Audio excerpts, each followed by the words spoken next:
As the autumn sunlight began to slant westward, Jennifer Wilson returned home after viewing a new property listing. When she opened the front door, the breeze filtering through the maple's red leaves cast pleasant dappled shadows in the hallway. Her home, surrounded by understated beige walls.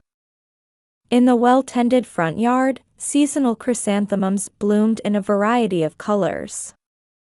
"I'm home," she called out, but it seemed no one had returned yet.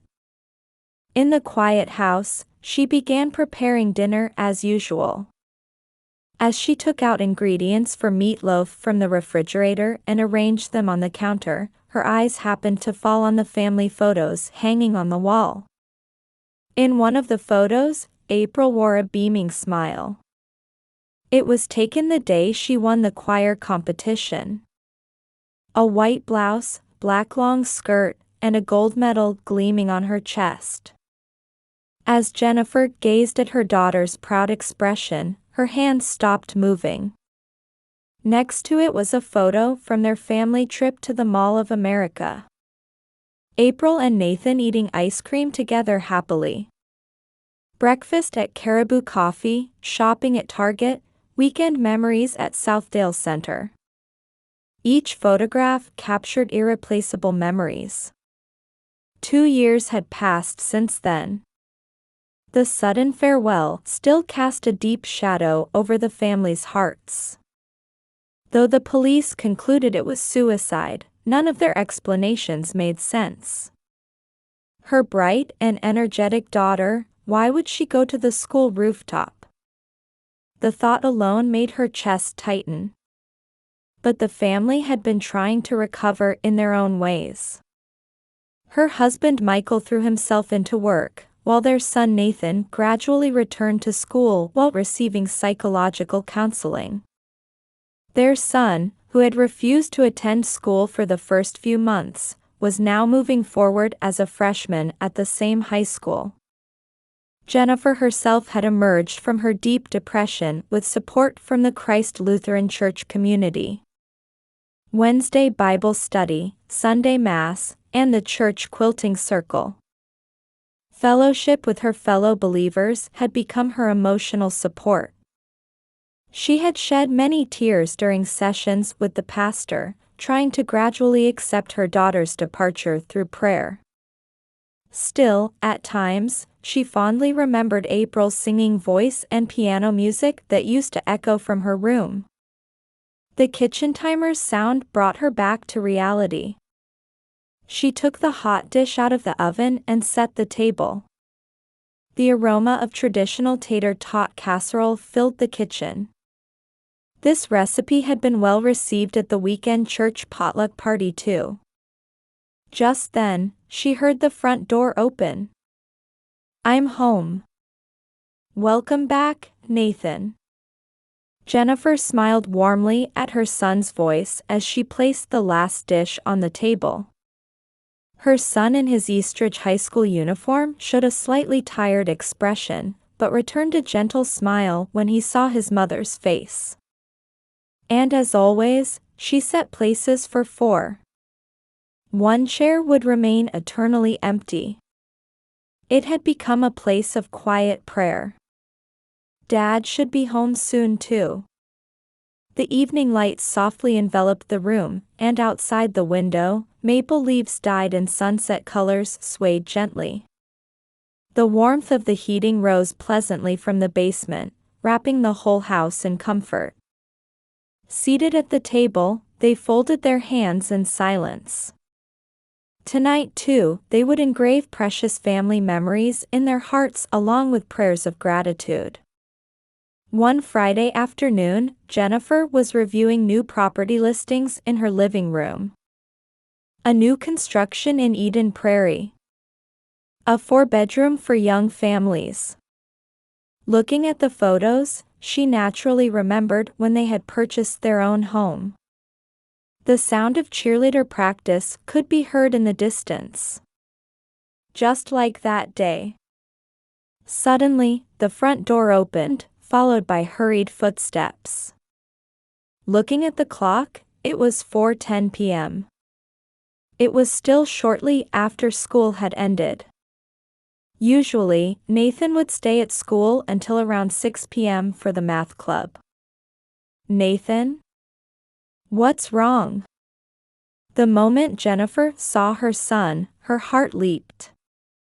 His face was pale, and his whole body was trembling slightly. His uniform tie was crooked, and a button was undone on his blazer. There was an indescribable fear in Nathan's eyes. A mother's intuition told her something irreversible had happened. "Mom, someone put this in my bag." What he held out with trembling hands was a small black USB drive. There were no markings on its surface. It looked like a new, ordinary USB drive with its original shine, but her son's demeanor suggested its contents were far from ordinary. When I went back to my locker, it was in my desk. I noticed it before going to math club.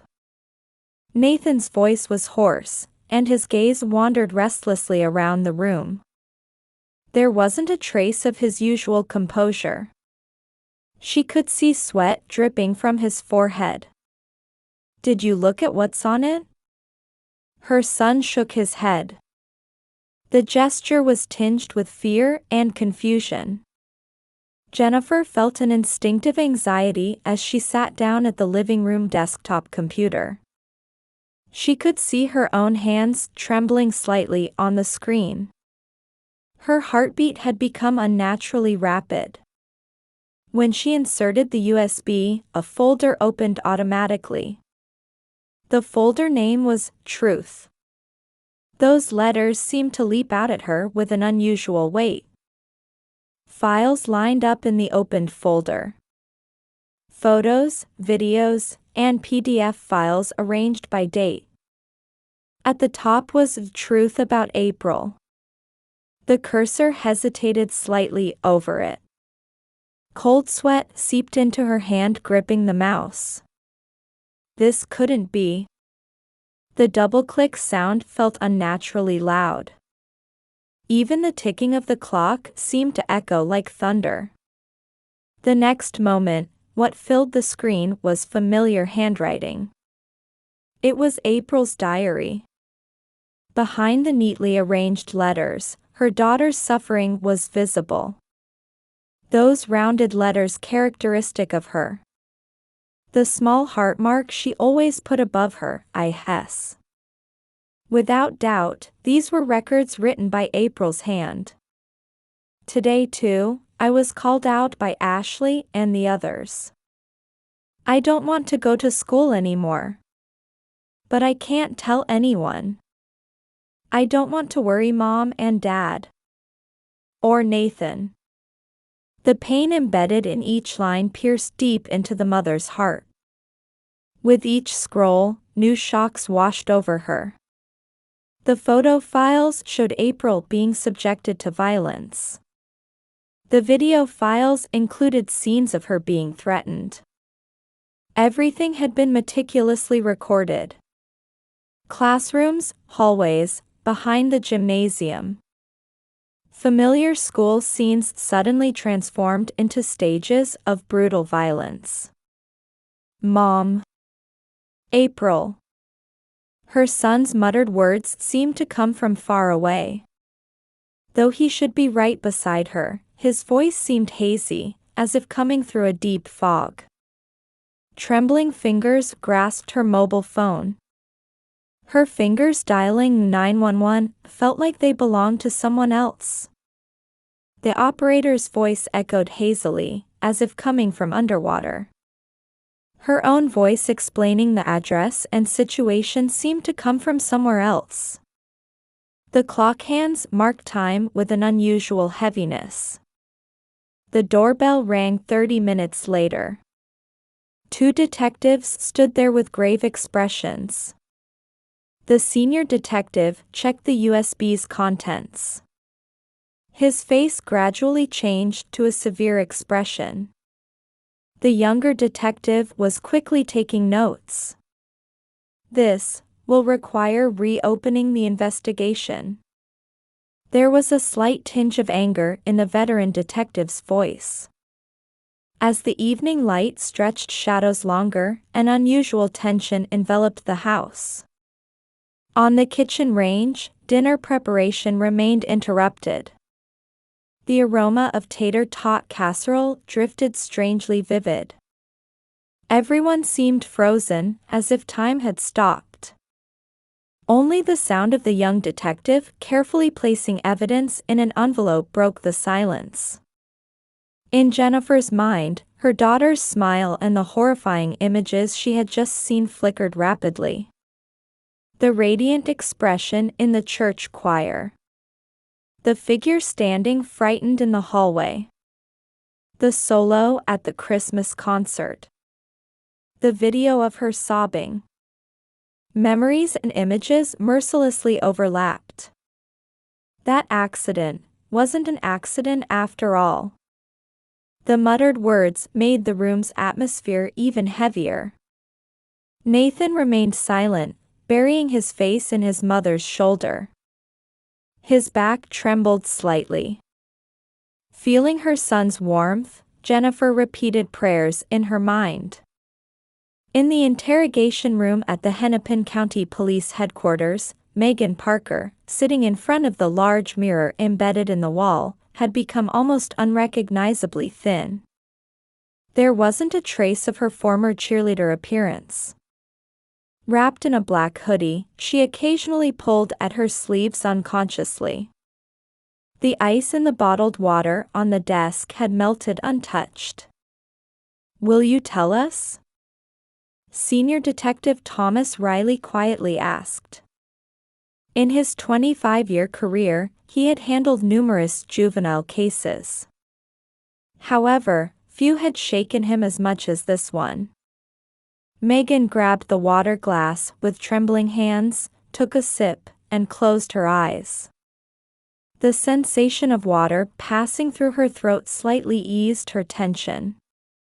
Since that day, I've been suffering every day. If I had stayed silent, I probably would have, like April. In the viewing room next door, hearing these words, Jennifer's fists clenched tightly. Her husband Michael gently placed his hand on his wife's shoulder. That warmth supported her trembling body. Nathan was staying at his grandmother's house, having taken the day off school. They didn't want their son to accumulate any more painful memories. It started with something trivial. Ashley was jealous of April's singing voice. Megan's voice was hoarse and occasionally broke, but continued with clear determination. It was after the spring choir competition.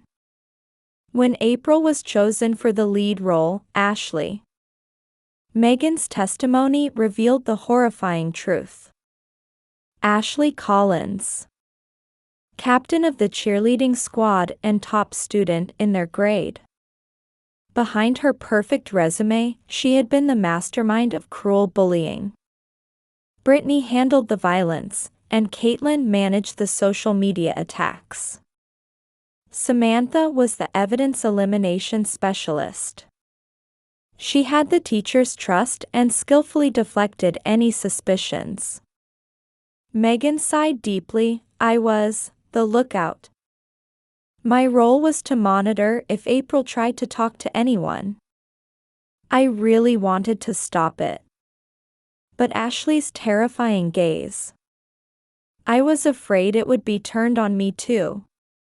The Digital Forensics Division's analysis repeatedly confirmed Megan's testimony. Deleted social media posts, encrypted message exchanges. Evidence after evidence of how they had cornered April appeared on the screen. And most shocking of all, the final footage of April. The events on the rooftop captured by security cameras played out mercilessly in black and white. Can you tell us about what happened on the roof? The detective's voice became more cautious. The blood drained from Megan's face. After moving her trembling lips several times, words finally emerged. That day, Ashley said she wanted to play one last game. April was made to stand on the handrail. She was forced to pretend to jump. But Brittany from behind, deliberately. "That's wrong." A sudden shout echoed from the hallway. Brittany Smith, being questioned in another room, could be heard screaming, "Ashley ordered it. I was just following orders." The subsequent developments unfolded with nightmarish speed. A large amount of evidence of social media attacks was found at Caitlin Jones's home, while numerous messages directing evidence elimination were discovered on Samantha Brown's smartphone. Data recovery specialists unearthed one buried truth after another. And finally, Ashley Collins. In her Eden Prairie mansion, she maintained a perfect smile. The 3-story white mansion. The porch lined with pillars was lavishly decorated with out-of-season Christmas decorations. From the moment that foolish country girl stole my solo, her fate was sealed. Teachers praised me, parents called me a model student, no one noticed my perfect plan. But that vulgar singing voice wasn't worth polluting my ears. Under the chandelier in the luxurious reception room, her words gradually took on a hysterical tone. That confession was recorded and became the final evidence. The next morning's newspapers widely reported the incident. High school student's suicide actually group violence case, the dark side of prestigious school, details of brutal bullying by elite students, family faces truth after 2 years. The articles occupied large portions of the social pages and shocked the local community. Later, a diary was found in Megan's desk. On the last page of the blue notebook was written, "Writing my college applications, I realized we killed someone. I can't keep silencing April's voice anymore. Telling the truth to her brother is the last atonement I can make, even if it ruins my life." Late at night, Jennifer was praying in her daughter's room. On April's desk, the last sheet music she had used remained in its original position. Mozart's Ave Verum Corpus. Her angelic singing voice still lingered in her ears. January, Minnesota State Court. From early morning, reporters had gathered, and the area around the courtroom was wrapped in unusual tension. As cold snow fell, Jennifer and Michael arrived at the courthouse with their lawyer, Sarah Brown. Media flashes flickered. "Mrs. Wilson," a comment. Reporters' voices flew about. However, Jennifer's mind had already blocked out that noise. She gripped her cross necklace tightly and offered a quiet prayer. The juvenile courtroom was smaller than a regular courtroom, creating a more intimate space. Only selected relevant parties were in the gallery. Eastridge High School officials, members of the victim support group, and several from the church community were seated. Judge Elizabeth Morrison entered. She was a veteran with over 30 years of experience, particularly knowledgeable in juvenile cases. In the matter of the state of Minnesota versus Ashley Collins et al., court is now in session. The prosecution's opening statement began. Prosecutor Robert King started describing the case's full scope in a calm voice. "This case is not merely school bullying. This was planned, organized, and ultimately lethal violence." Evidence appeared one after another on the screen. Photos and videos saved on the USB. Pages from April's diary. And most shocking, the security camera footage recording the events on the rooftop. A heavy atmosphere filled the courtroom. Ashley, in the defendant's seat, was wrapped in an expensive suit, maintaining perfect posture. Her profile was beautifully cold, like a sculpture. Her parents had hired wealthy lawyers and were showing a stance of thorough resistance. This was merely an extension of common pranks among young people, the Collins family's lawyer claimed. The defendants did not anticipate their actions would lead to such serious consequences. However, Megan's testimony completely overturned that claim. Ashley planned everything. Who would use violence, when, and how? How to attack on social media. How to hide evidence. Everything was under her direction. Evidence items were presented one after another. Deleted social media posts. Encrypted messages. Digital forensics expert analysis results. And decisively, Ashley's own confession video. Her maniacal monologue froze the entire courtroom. Lunch recess. Jennifer prayed with her church companions in the courthouse chapel. Lord, please guide us to justice. In the afternoon proceedings, finally came time for Jennifer's testimony. Her figure standing at the witness stand was frail yet dignified. April was a bright, kind child. She loved singing and talked about wanting to become a music teacher. Her voice trembled slightly. But one day, she started to change. Her smile disappeared, she couldn't sleep at night. We parents desperately searched for the cause. But, taking a deep breath, she continued. My daughter was a victim of your cruel acts. Her dreams, hopes, future, everything was taken away. Looking at Ashley.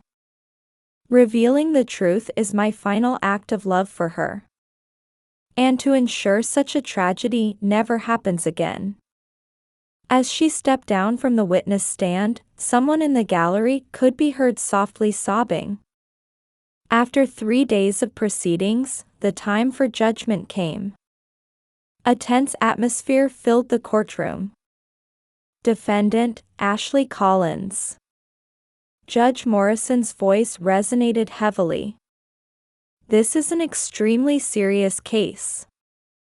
The defendant commanded planned and organized violence over a long period, ultimately driving the victim to death. Considering the cruelty of these acts and subsequent attitude, this court pronounces the following sentence.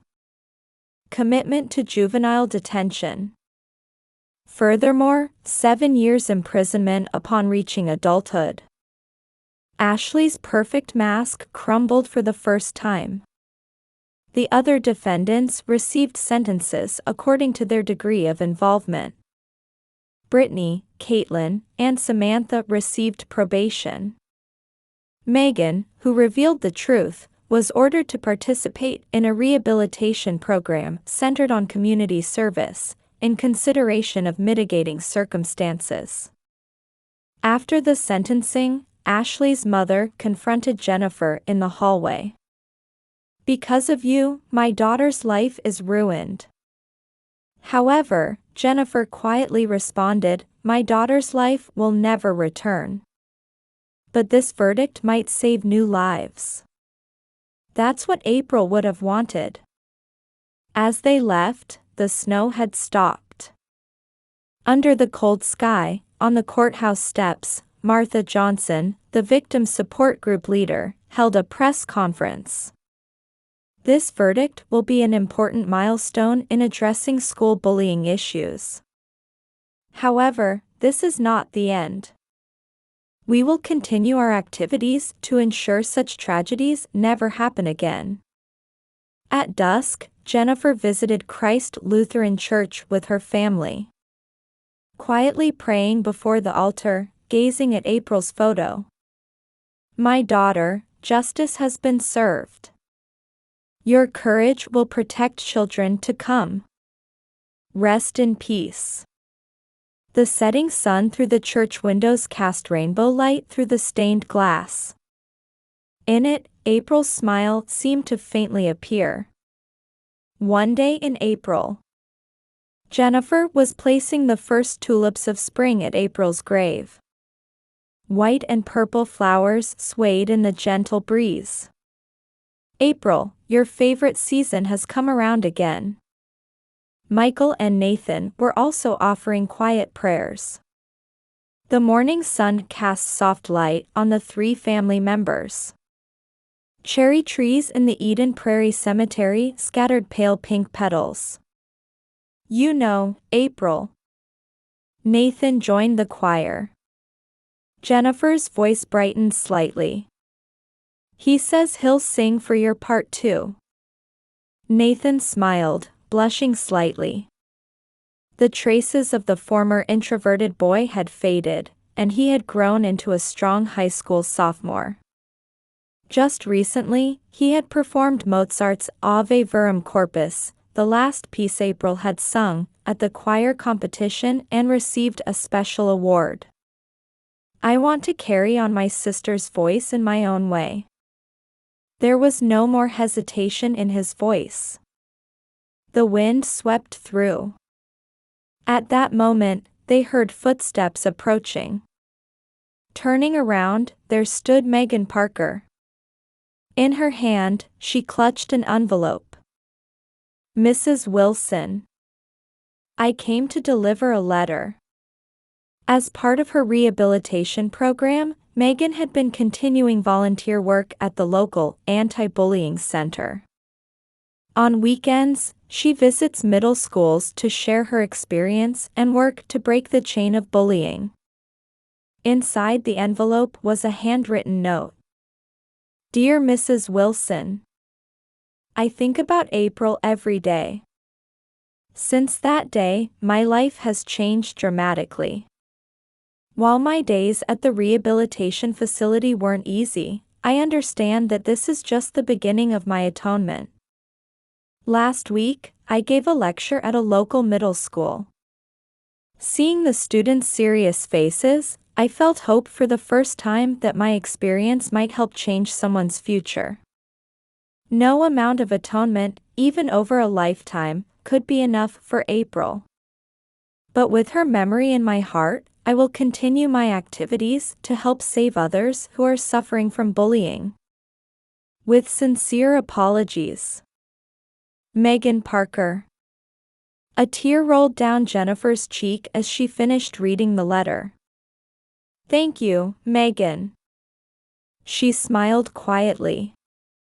I'm sure April would be happy too. Tears welled up in Megan's eyes at those words. Meanwhile, the perpetrators were each walking their own paths. Ashley Collins was serving her sentence in juvenile detention under strict surveillance. Even before her visiting parents, she showed no signs of remorse. However, the facility's psychological counselor had discovered deep loneliness beneath her perfectionist mask. Brittany, Caitlin, and Samantha were on the path to rehabilitation under their probation programs. Caitlin, in particular, was actively participating in activities to raise awareness about the dangers of social media bullying, trying to use her experience for prevention and education. The local community had also changed significantly. Eastridge High School introduced a comprehensive anti-bullying program. A student organization called Peacemakers was formed, working on early detection and prevention of bullying. Jennifer herself had changed too. Once a month, she hosts healing gatherings in the church hall. She conducts support activities for children troubled by bullying and their families. Her quiet words reached many hearts. We will not let April's death be in vain. Her memory lives on as new hope. At these words, many participants shed tears and found hope. Michael too was involved in developing anti-bullying applications, utilizing his IT company experience. The anonymous consultation system had already been adopted by many schools and was becoming a trigger for saving lives. Christ Lutheran Church established a music scholarship in April's name. It provides talented young people the chance to fulfill their dreams through music. The spring breeze gently swept around the family standing at the grave. April's photo still showed her unchanging smile. Nathan spoke quietly. At next week's choir concert, I'll be singing April's favorite song. I wonder if she can hear it in heaven. I'm sure she can, Jennifer answered gently. Your sister is always watching over us. Michael embraced his family's shoulders.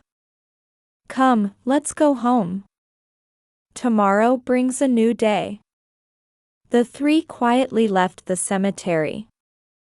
Cherry blossoms fell silently, gleaming in the spring sunlight. April's photo held an eternal smile. The church bells rang noon in the distance. Their tones seemed to herald not sadness, but the beginning of new hope. The sky was clear, and spring clouds spread like angel wings. April's story doesn't end here. It's the beginning of an eternal prayer to protect new lives.